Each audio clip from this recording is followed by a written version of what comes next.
Good afternoon students. मैं निदा मसूद, आपकी Hindi subject teacher. बच्चों, आज हम ऑनलाइन क्लासेस में सीखेंगे स्टोरी राइटिंग। ठीक, आज आपका एक्टिविटी टाइम है और उसमें हम कहानी लेखन सीखेंगे, यानी चित्र देखकर कहानी लिखना। चलिए स्टार्ट करते हैं। नदी के किनारे एक बहुत बड़ा जामुन का पेड़ था। उस पेड़ पर एक बंदर रहता था और उस बंदर की मित्रता नदी में रहने वाले एक मगरमच्छ से हो गई। वह रोज़ उसकी पीठ पर बैठकर पूरी नदी की सैर करता और बदले में उसे जामुन खिलाता। इस तरह दोनों की मित्रता और गहरी होती गई। एक दिन बंदर ने मगरमच्छ को जामुन दिए कि वह उसे अपने परिवार को खिलाए। मगरमच्छ घर जामुन लेकर जाता है।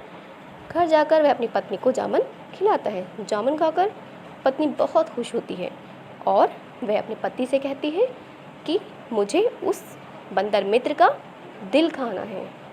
यह सुनकर मगरमच्छ सोच में पड़ जाता है। फिर वह उसकी बात मान लेता है।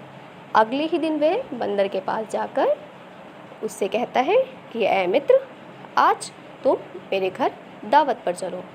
बंदर सुनकर खुश हो जाता है और वह तुरंत मगरमच्छ की पीठ पर सवार हो जाता है। तभी आधे रास्ते पहुंचकर मगरमच्छ बंदर को सब सच सच बता देता है और सच सुनकर बंदर फिर सोच में पड़ जाता है और फिर उसे एक उपाय आता है। वह कहता है, ऐ मित्र, मेरा दिल तो उस पेड़ पर ही रह गया है, चलो पहले चलकर दिल ले आते हैं।